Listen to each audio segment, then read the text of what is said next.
Za mene je ronjenje uživanje. Svaki put je to nešto novo.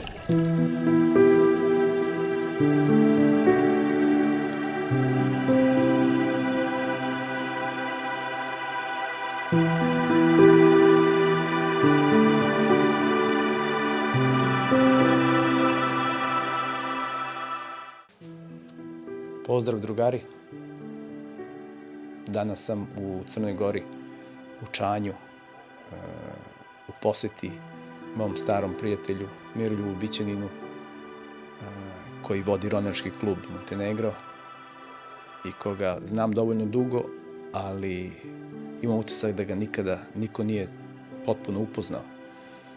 On je mentor, instruktor, vođa ronilačke i spasilačke službe, otac, ded, muž i mnogo, mnogo toga.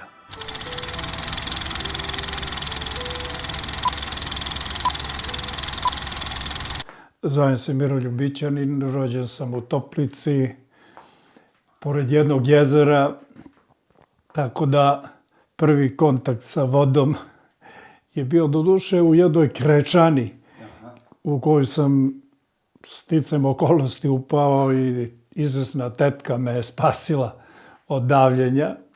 Tako da neslavno sam počeo sa vodom. Kasnije je to već išlo nekim svojim tokom. Ja mislim da se u životu ništa slučajno ne dešava, pa čak ni to. To sigurno.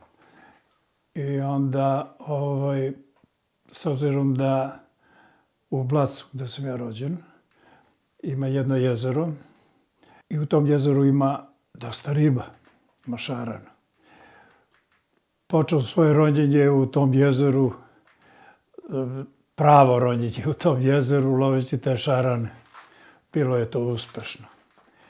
I puno puta majka je delila komšiluku tu ribu koju sam ja lovio, jer jednostavno nismo bili u poziciji da je svu potrošimo, tačnije da je sve pojedemo. Pa da se ne bi bacila, onda smo po komšiluku delili šarane. Kako se dalje taj put razvijao? Pa kasnije sam hteo da više naučim o ronjenju, a da bi ih više naučio, morao sam da se uključim u rad nekog kluba i počnem sa edukacijom od P1 ili R1, da bi došao do instruktora i pro diving instruktora, jer sam na kraju polagao pred državnom komisijom. Sećam se, nas 5 smo bili iz čitave Jugoslavije. Državnu komisiju je formirao jedna institucija pri Fakultetu za fizičku kulturu i kasnije za stručni rad institucija koja se bavi ronilačkim radovima i nas 5 smo položili u toj bivšoj Jugoslaviji za pro diving instruktore. Kojih godina se sve to dešavalo? To je bilo 70. godina. Znači negde 70. sam zvanično dobio prvu zvezdu, drugu nešto kasnije, a pro diving je bilo 90. godina, pred rastur bivše Jugoslavije. Kako si tada došao na ideju o osnivanju ronilačkog centra? Potrebe grada u kojem sam ja živeo su bile da se formira jedna ekipa, napravi tačnije jedna ekipa osposobljenih ronioca zbog brane jezera Ćelije. Tako da je civilna zaštita pokupila ljude koji su pri vojsci radili kao ronioci ili su bili na neki drugi način edukovani za bavljanje ronilačkim aktivnostima, tačnije ronilačkim pozivom. I onda je tako i formiran taj ronilački klub. U početku su, kažem, bili to ronioci koji su dolazili iz vojske, ali kasnije su omladina videla sebe u tim podvodnim aktivnostima, tačnije da se tamo nešto zanimljivo dešava, a još tačnije da probaju da budu malo ribe, da budu pod vodom. I u okviru toga smo mi počeli edukaciju za civilno stanovništvo, tačnije imali su pristup svi oni koji su bili zainteresovani i koji su zdravstveno mogli da ispunjavaju uslove koji su za ronioce primereni. Svaki zdrav čovek, u principu, može da se bavi ronjenjem. Ronjenje je izuzetan sport, ne zato što sam ja u tom sportu, nego zato što je to sasvim jedan novi osjećaj, nova sredina, dešavanja pod vodom su tako brza da vi apsolutno nemate predstavu o vremenu u kojem ste pod vodom. Tu se družite sa ribama, bukvalno se družite sa ribama, onda družite se sa beskonačnom tišinom. Ja uvek kažem, meni je najlepša muzika beskonačna tišina, a koju jedino imam pod vodom. Vrlo inspirativno biti pod vodom, osjećati se u jednom akvatoriju koji nije primeren za ljude. Ali, da biste se bezbedno osjećali u celoj toj priči, morate da prođete edukaciju. Znači, morate da učite o ronjenju. I ja 100 puta uvek i moj slogan, ako vas zanima šta ima to pod vodom, probajte da ronite. Da biste probali da ronite, mora da se uključite u rad sa nekakvim klubom, a da biste opet uživali u ronjenju, morate da naučite da ronite. Znači, to je jedan drugi stepen praktično. Kad naučite da ronite, osjetit ćete svu draž boravka pod vodom, a onda pričajte o ronjenju. Tek kad naučite da ronite, pričajte o ronjenju. U ronjenju i o ronjenju ima toliko priča, mnoge su ispričane, ali uvek postoji nešto što je samo deo edukatora ili deo onoga koji je učestvovao u tim podvodnim avanturama. Ronjenje je mnogo više od sporta. Složit će se svi koji su ga probali. Kroz svoj klub zadnjih 30-40 godina su prošli mnogi, dosta od njih mladih, koji po naročito 90. godina nisu imali mnogo izbora.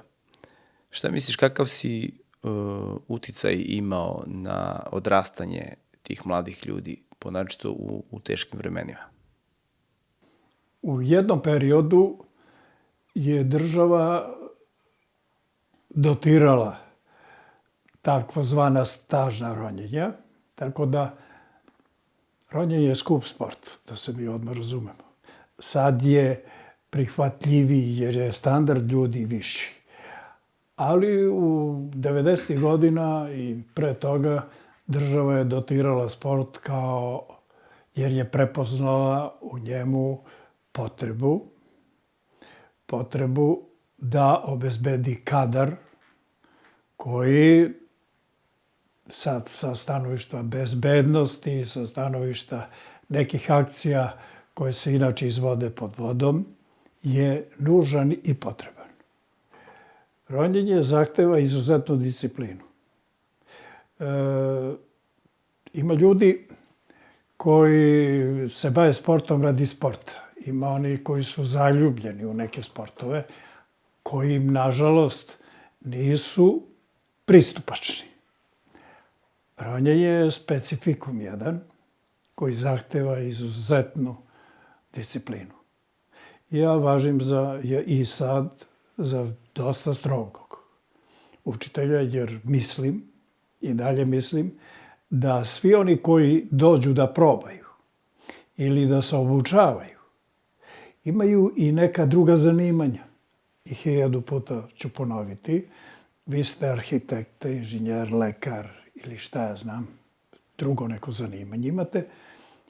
Interesuje vas ronjenje, dođete u pravi klub da naučite to, a vi s time što ste znatiželjni, pokušajte da tu svoju znatiželju ostvarite ili ne postoji ili, ostvarite na taj način što ćete biti u jednom ozbiljnom klubu. To ne znači da morate, hoćete kod mene, postoji još niz dobrih instruktora. Ali, da biste se bavili ronjenjem, odnosno da biste probali ronjenje, mora da budete spremni za isto.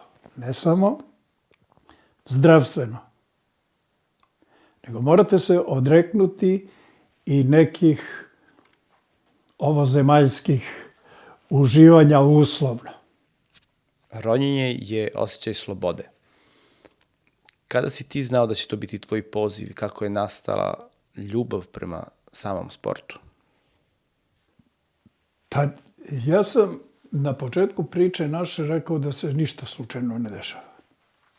Ni ono moje davljenje u Krečani, taj prvi kontakt nesrećni, bukvalno nesrećni, i moja neka reanimacija koju mogu da zahvalim mojim tetkama, onda to jezero i sve ostalo je išlo redom. Išlo je redom. Ja sam ronjenje prepoznao kao deo mojih nekakvih slobodnih aktivnosti, a kasnije, boga mi, i kao moju profesiju. I kažem, ništa nije slučajno. Apsolutno ništa. Prepoznao sam tu sredinu, koja je potpuno nova, kao deo mog nekog daljeg življenja i, boga mi, dosta vremena sam proveo pod vodom u najrazličitijim okolnostima. I kao edukator na kursevima, ali, boga mi, i u intervencijama kad su bile velike nesreće. Ponekad je to i vrlo neprijatno susreti se sa leševima,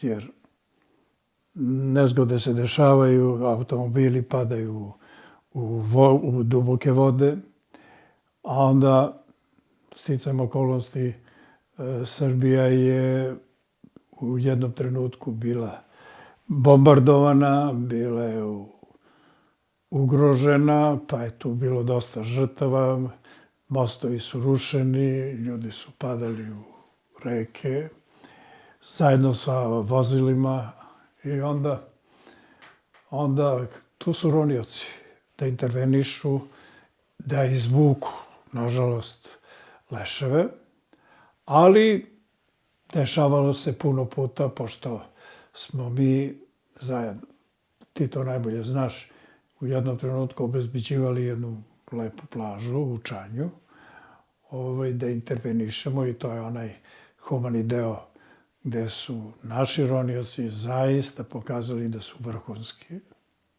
Mi smo i dobijali neke nagrade kao vrlo uspešni za humanitarni rad, jer smo potencijalne davljenike na vreme spašavali. Ali radi se i o reanimacijama. Ceper, ti znaš šta to znači.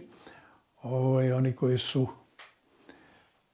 se utopili praktično, njih smo oživljavali, i jedan od, mislim, velikih, ogromnih uspeha naših ili zadovoljstva, ako je to uopšte zadovoljstvo, je situacija kad utopljenik iz kliničke smrti praktično, oživiš ga i on počne da diše i vratiš ga u život.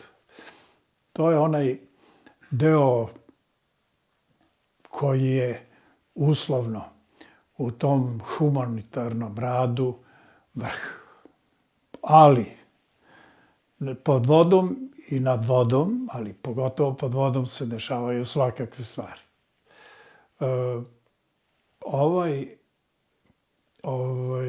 Ovo okruženje i pogotovo Čanj je, nažalost, u jednom trenutku bio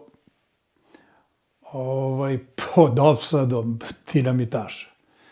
Tako da sam ja imao i tu jednu neprijatnu situaciju gde smo bili životno ugroženi od dinamitaša, jer nam je dinamit bačen dok smo mi bili pod vodom. Oni su mislili da smo mi gofovi, da smo velike ribe, tako da su nas gađali dinamitom. Ali, kažem, nikad učenja nije dosta. Zapamtite, nikad učenja nije dosta i uvek pokušajte da nešto naučite. Ne da pročitate samo, nego i da naučite, da vam to uđe u glavu. Ja ću vam ispričati jednu priču iz 95. godine kad smo, upravo kad se nama desio taj incident da nam bude bačen dinamit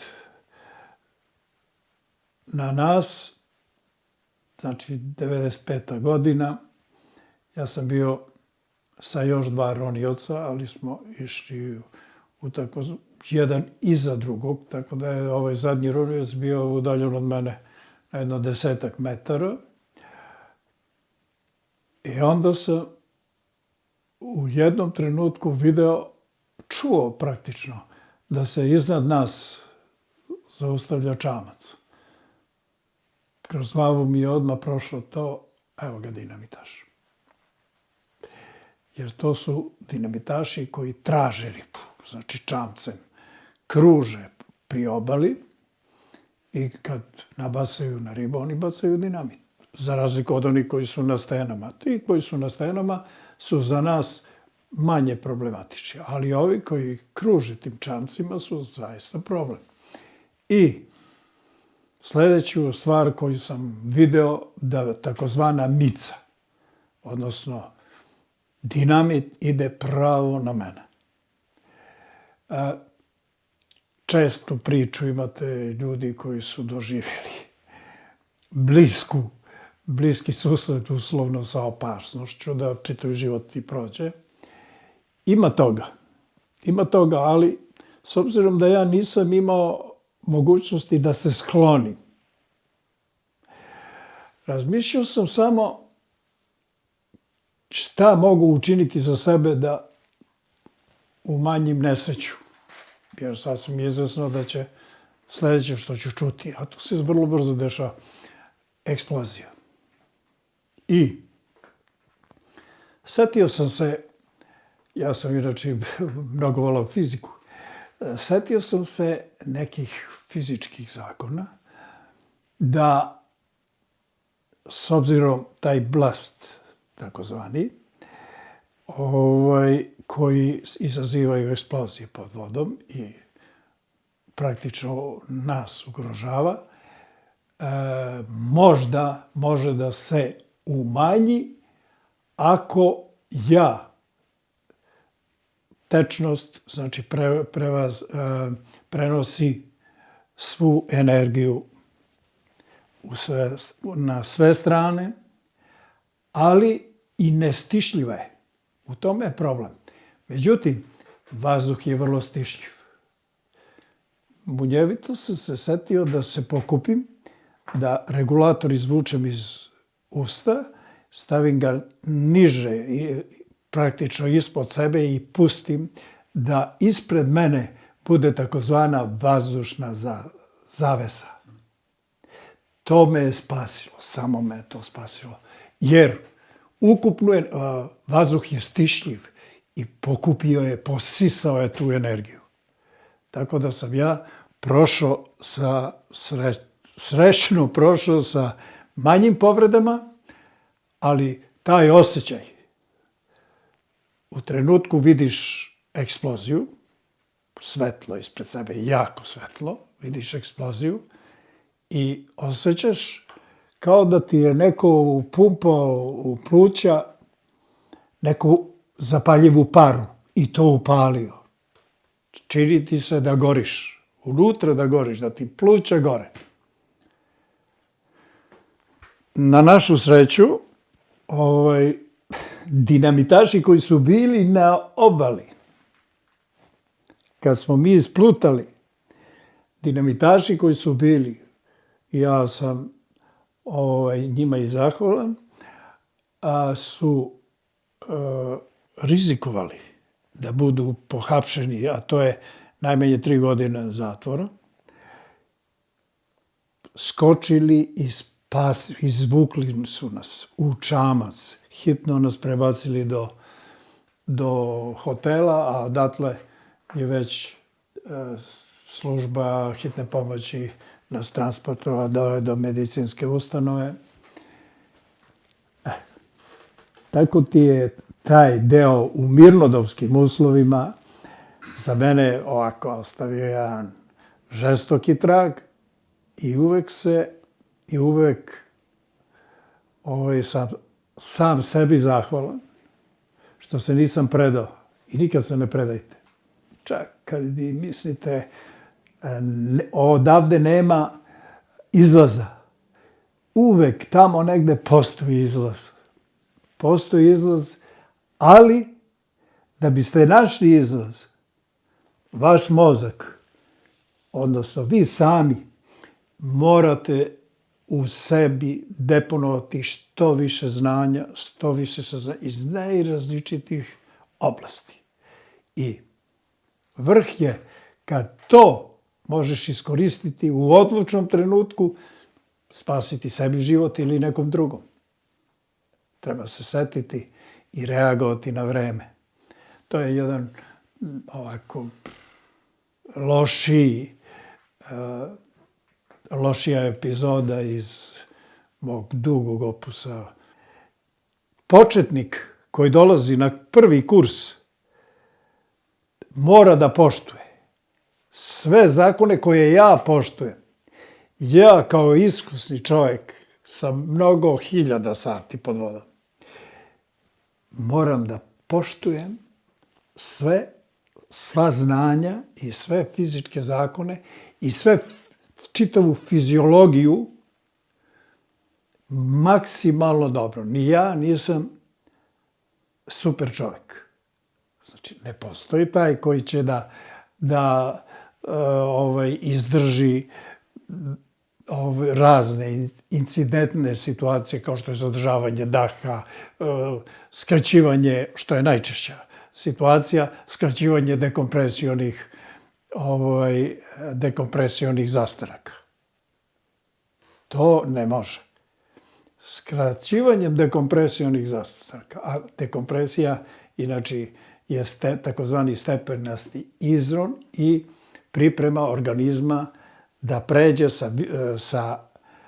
iz sfere visokog pritiska na normalni pritisak. Čovjek je sazdan da diše vazduh pod pritiskom od 1 bara. To je površina mora. Na planinama je to drugačije. Tamo je nešto manje kiselnika i manji taj vazdušni stup, pa da je pritisak nešto manji.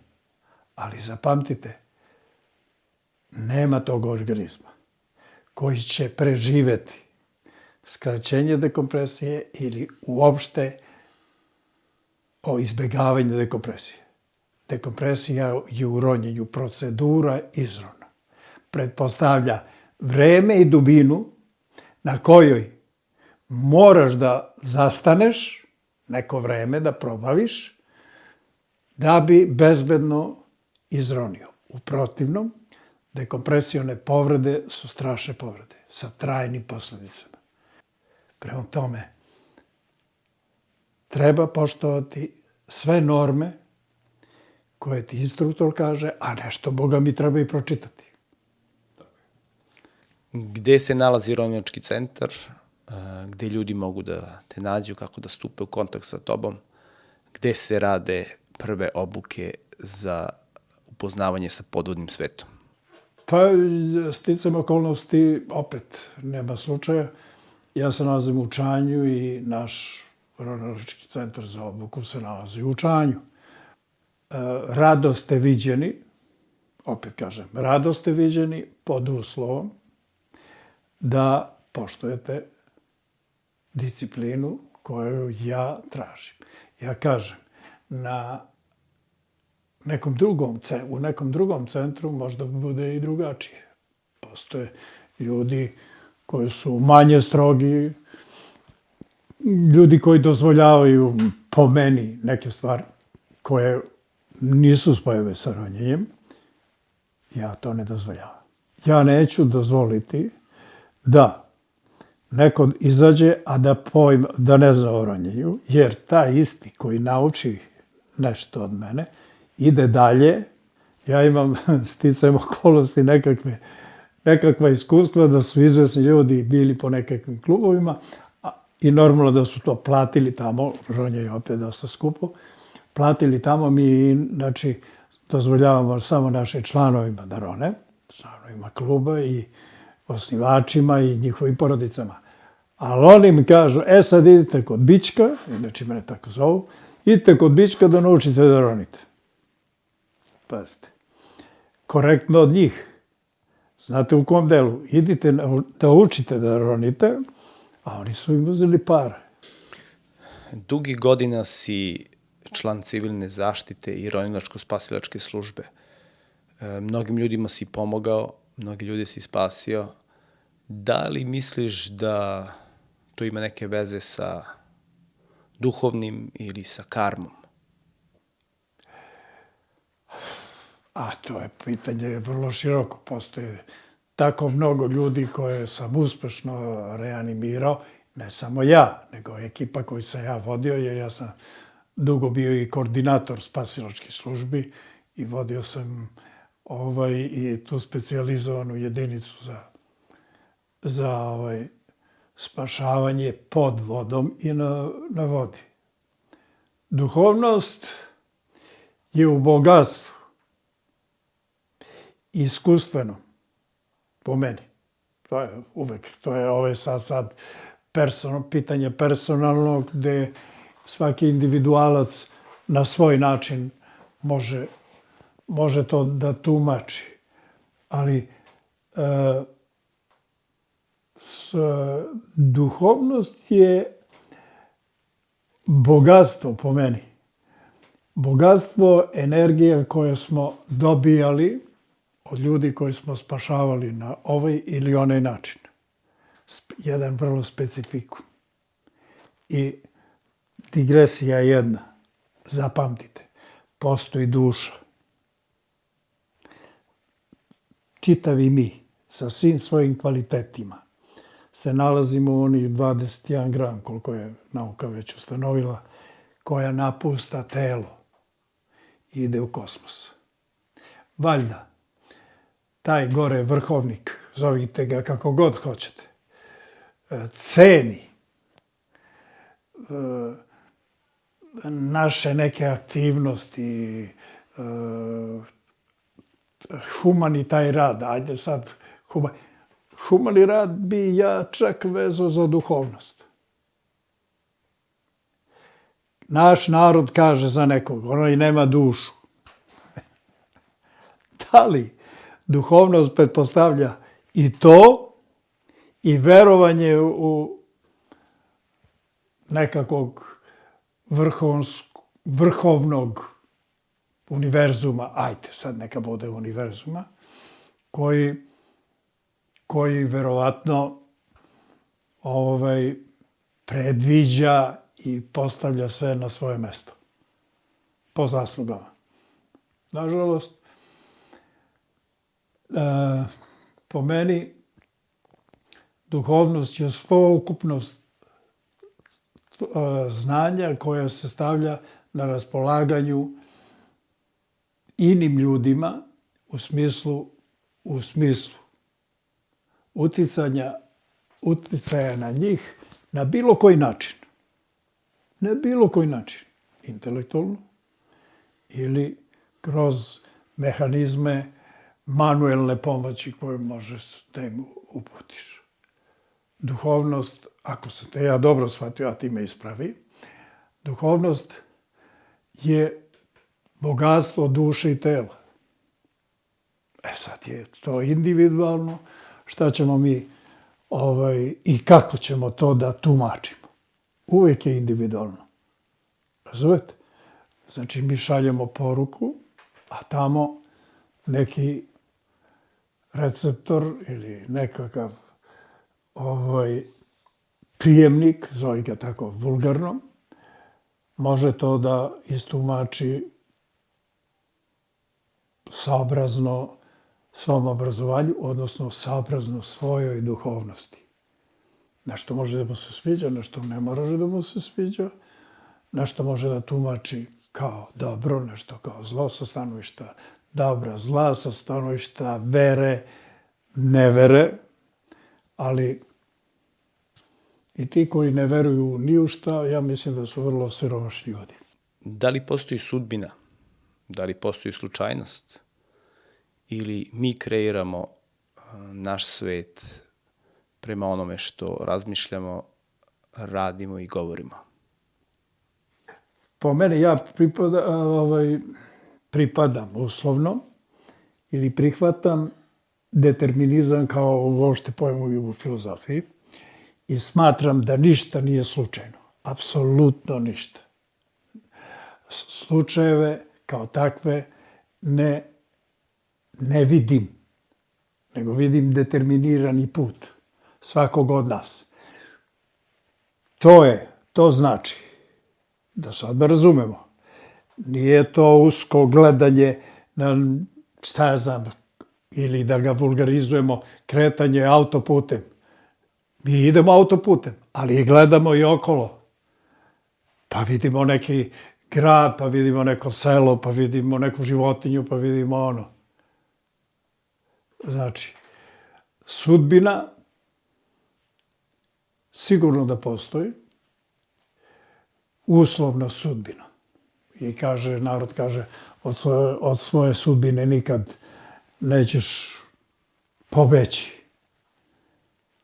Ali to je vekovno iskustvo naroda. Čak i vera, najrazličitije vera, bilo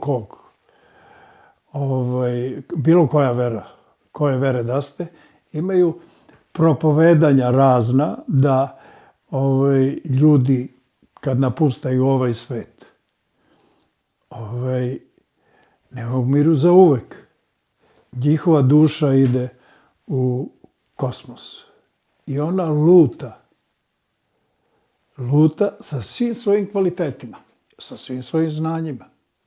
Sad, ako Einstein kaže da je materija neuništiva, nego samo menja oblike, znači naše telo ima, sva energija je sad u obliku čoveka, kad napusti to telo, može da bude, nisam definisao reinkarnaciju, da se odmah razumemo. Možda i postoji, možda i jeste, ali paralelne svetove itekako razumem. Znači, da sada digresija totalna, da se vratimo, sudbina i slučajnosti. Po meni slučajnosti ne postoje, ali taj determinizam je uslovno zadat kao takav i to je u stvari sudbina čoveka. Sad, to ne znači da smo mi dati ovakvi kakvi jesmo zauvek. Naprotiv, mi kreiramo uslovno deo svoje sudbine. Deo svoje sudbine kreiramo. Obogaćujemo je. Znači, nismo pasivna figura univerzuma, naprotiv. Kroz naše aktivnosti, kroz naše bitisanje, kroz naše učenja, iskustva i sve ostalog, mi kreiramo uslovno svoju sudbinu. Ali, postoji ona narodna, ne igraj se sudbinom. I ne izazivaj sudbinu. Nikad ne izazivaj sudbinu. Jer ne znaš kako ćeš iz toga da izađeš. Najčešće, nažalost, imamo katastrofalne posljedice po čoveka. Tako da, dobro ti je pitanje i ja ostajem pri tome da ništa nije slučajno, da postoji taj univerzum gore. I samo da te podsjetim, neki dan nauka je definitivno priznala da postoji duša, da ima svoju masu. Čim ima masu, je energetski je napunjena, da se mi razumemo. I da stvarno umiranjem čoveka, njegova duša napusta to telo i ide negde. Da li je to taj kosmos?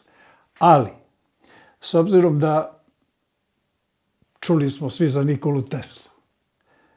I sad sve više je pitanje ko je Nikola Tesla. Je li ovo zemaljac? Ili je došao iz kosmosa? Ali, s obzirom da imamo njegovu biografiju uslovno, da li je to izmišljeno ili je tako, ne znam, ali Nikola Tesla je u principu primao od negde poruke za probleme koje je imao da ih odmah rešava. On nije matematičkim putem dolazio do uslovnih rešenja. S obzirom da je, na primer, spavao samo 2 do 3 sata najviše, jeo vrlo malo, a imao je neiscrpnu energiju i pravio je to što je pravio. Nedostižni su i dan danas njegovi patenti, odnosno njegove neka rešenja, tehnička rešenja za puno toga. Svaka generacija mladih ljudi ima svoje izazove i svoje poteškoće. Mi smo imali naše izazove 90-ih.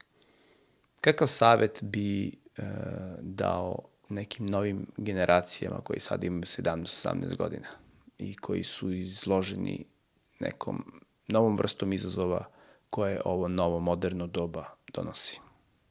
18 godina. Nažalost, intencije savremenog sveta po meni degradiraju sve. Da se mi odmah uzmemo od hrane do intelektualne baze i svega ostalog. Mladi čovjek, danas šta bi rekao mladom čovjeku? Uči. I uči ne samo iz udžbenika, šta ja znam, nego iz iskustva starijih. Pogledaj šta su radili stariji i kakva su rešenja donosili vezano za određene probleme. Pogledaj šta su radili stari i kakva su rešenja. Normalno da ti sa novim saznanjem, jer nauka se razvijala, da ćeš da obogatiš njihovo iskustvo i iz toga da iscrpiš najpovoljnije nešto što je za tebe, a da ne ugrožavaš druge. Zapamti. Bogatstvo tvog življenja je ne ugrožavati druge, a ugađati sebi. Ugađat ćeš sebi ako kaže čovjek je slobodan taman toliko koliko zna. Onaj koji malo zna, on je sputan, jer ne zna dokle sme i šta sme. Znači, sloboda je spoznajna stvar. Tako da ćemo u komunikacijama sa drugim ljudima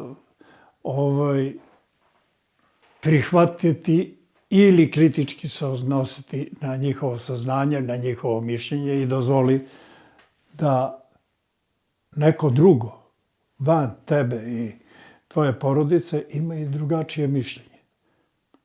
Dozvoli. To ne znači da te direktno ugrožava i da uđeš u konflikt sa njim. Pokušaj, ako se ne slaže sa njim, da dođete do kompromisa nekog. Čitavi život je ipak kompromis. Zapamti. Čitavi život je kompromis. Tačno tako. Hvala ti, Miroljube, ne samo na intervju, nego na ovom razgovoru, ali i na poznanstvu. I nadam se da radimo novi intervju za jedno 10 godina. Da nastavimo priču. Da nastavimo priču. Još jednom hvala ti na poseti. Rado si viđen, ti to dobro znaš u mojoj porodici, jer si uz nas i odrastao. Mnogo vremena smo proveli zajedno i drago mi je da si uspeo. Drago mi je da si uspeo. Ja sam u svakom trenutku ponosan na sve moje učenike koji su uspeli, a uglavnom jesu uspevali, jer su nastojali da sebe pronađu u svojim zanimanjima i da sebe pronađu kao ljudska stvorenja, kao humanitarna bića. I još jednom, rekao sam, sve je kompromis, uz jednu napomenu. Nemoj da kompromis te mnogo košta. Ne dozvoli da te procenjuj šta znači kompromis za tebe i koliko ćeš ti biti uslovno ugrožen istim. A za ove mlade ljude, pa nek poslušaju nešto i starije. Zapamtite, vaši roditelji, naši roditelji, su ipak nešto znali. Naši roditelji, taj gen koji su nam dali, koji nas prati čitavi život i verovatno i dalje, vam omogućava, a i nama,